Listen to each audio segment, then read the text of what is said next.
మా ఆడపిల్లలకి పెద్దవాళ్ళు చిన్నప్పటి నుంచి చాలా నేర్పిస్తారు. ఇలా చెయ్యి, అలా వద్దు, బట్టలు ఎలా వేసుకోవాలి, ఎవరితో స్నేహం చెయ్యాలి, ఎవరితో చేయకూడదు, అబ్బాయిలతో ఎక్కువ మాట్లాడకు, రాత్రిపూట బయటికి వెళ్ళకు, ఒకవేళ తప్పనిసరిగా వెళ్లాల్సి వస్తే ఎవరినైనా తోడు తీసుకెళ్ళు, ఇలా కూర్చో, అలా వద్దు అని చెప్పి. మరి అబ్బాయిలకి ఎందుకు చిన్నప్పటి నుంచి ఆడపిల్లల్ని ఎలా గౌరవించాలి, వాళ్ళకి ఎలా స్వేచ్ఛనివ్వాలి, వాళ్ళని ఎలాగ మర్యాదగా చూడాలి అని నేర్పించరు? అలా నేర్పిస్తే రోజు ఎవరో ఒక ఆడపిల్ల కోసం మనం రిప్ అంటూ క్యాండిల్స్ పట్టుకుని బాధపడక్కర్లేదు. బేటీ బచావ్, బేటీ పడావ్ అంటే ఆడపిల్లల్ని రక్షించండి, ఆడపిల్లల్ని చదివించండి, బాగుంది.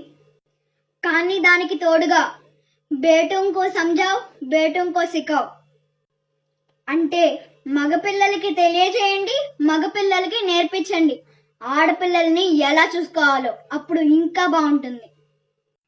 చిన్నపిల్లలు, ఆడపిల్లలు దేవుని స్వరూపాలు. 9 నెలల పసిపాప, 9 ఏళ్ల పాప, 90 ఏళ్ల మామ, ఎవ్వరికీ రక్షణ లేదు. తప్పు చేయడం ఎంత తప్పో, తప్పు గురించి తెలుసుకుని తప్పించుకుపోవడం అంతే తప్పు.